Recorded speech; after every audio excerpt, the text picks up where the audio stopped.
Hello everybody, welcome to another episode of Epic Geek Out, the only show on the internet hosted by two members of the 3rd Street Saints. I'm your host, Chad. I'm your host, Rob, and today we're going to be giving our review of Saints Row 4. As always, you can check us out over at Twitter. Also, make sure you subscribe to our YouTube channel. Like us on Facebook, facebook.com/epicgeekout, and also check out the website, www.epicgeekout.com. Let's get into our review of Saints Row 4.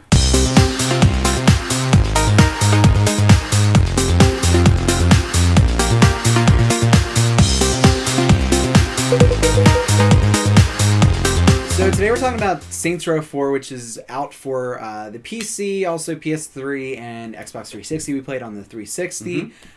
Famous game at this point, I think. Saints Row was one of the early games that kind of challenged Grand Theft Auto for the open world simulation sort of game. And ridiculousness title. Yeah, for sure. So it originated earlier in the Xbox 360 lifespan. Now, obviously, the last one before we go to next gen. But the basic premise of the game, this one goes crazy because they kind of did all they could do last outing in Saints Row the Third, like we thought, but more crazy stuff happens. So now you're again being the leader of the 3rd Street Saints, but this time you're the president of the United States somehow, and the world gets invaded by aliens, of course. That's the logical next step. Exactly. So you get abducted and put into a simulated version of Steelport, which is the city from the other games. And you're trying to escape the simulation, which is actually kind of a cool way to explain some of the things that happen. Because this time around, the same crazy stuff's there. Got the dildo bat and the now there's actually a dubstep gun, which is pretty awesome. But there's a crazy cool element now that's added to this where you can purchase superpowers, much like Prototype or Crackdown, where you can move around the city and jump and do crazy stuff. So that element of the game's kind of new, but mostly unchanged in terms of the sort of gameplay elements. You get missions and stuff like that. Over the topness of it's there. Yep. What did you think? I know we had some brief time with this game, but we wanted to talk about it. That's what I want to say. Disclaimer, I really only had a brief time with this game. Being on vacation, we were looking for a second thing to review. We still wanted to put out 2 episodes.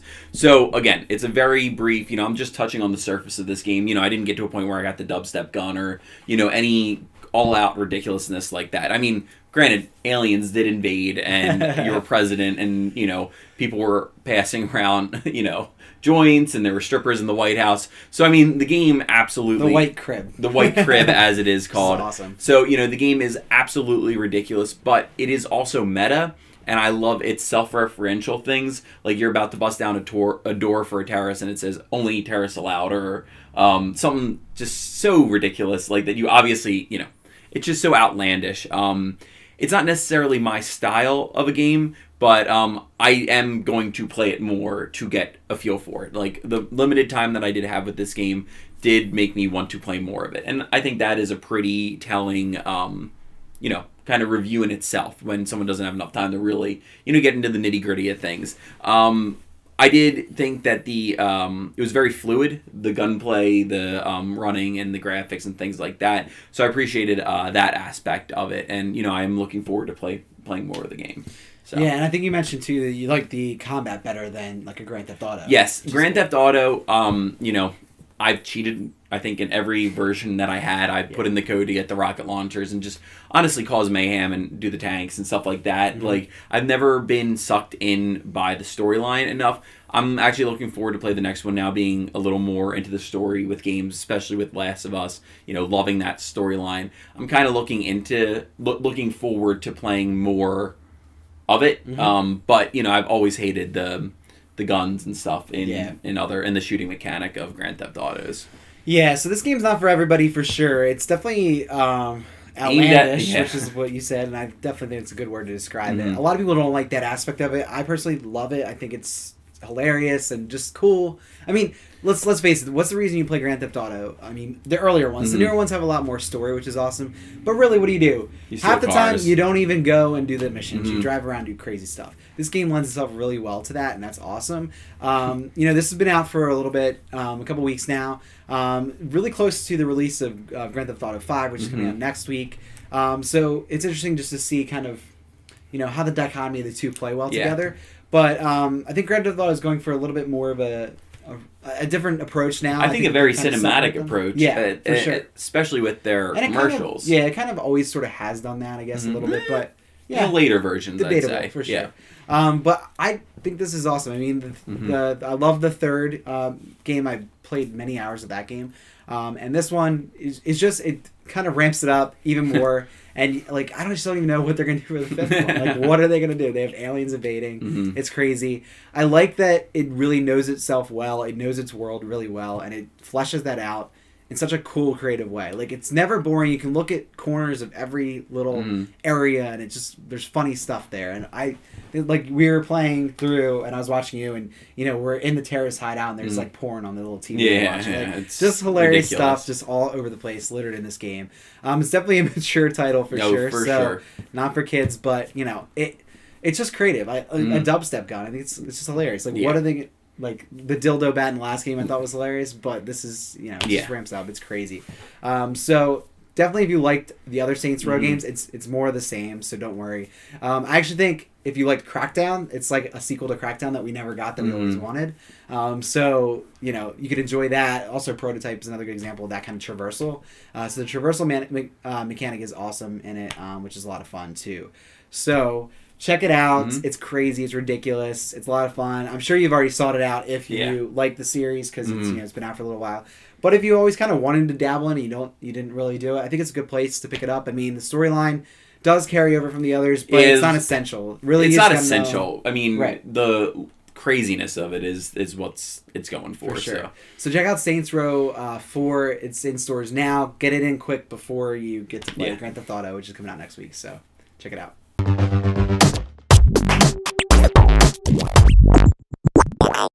So it's that time of the episode where we like to share some thanks for some stuff. Rob, what's your thanks today? I've been diving head deep into the Marvel Unlimited app, and so I'm going to thank another comic that I've been reading up on.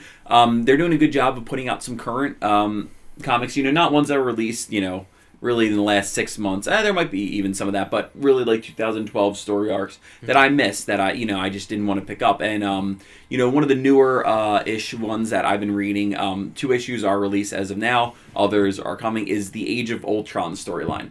I am so interested. The casting has been made. James Spader is Ultron, which I'm very interested to see how that happens.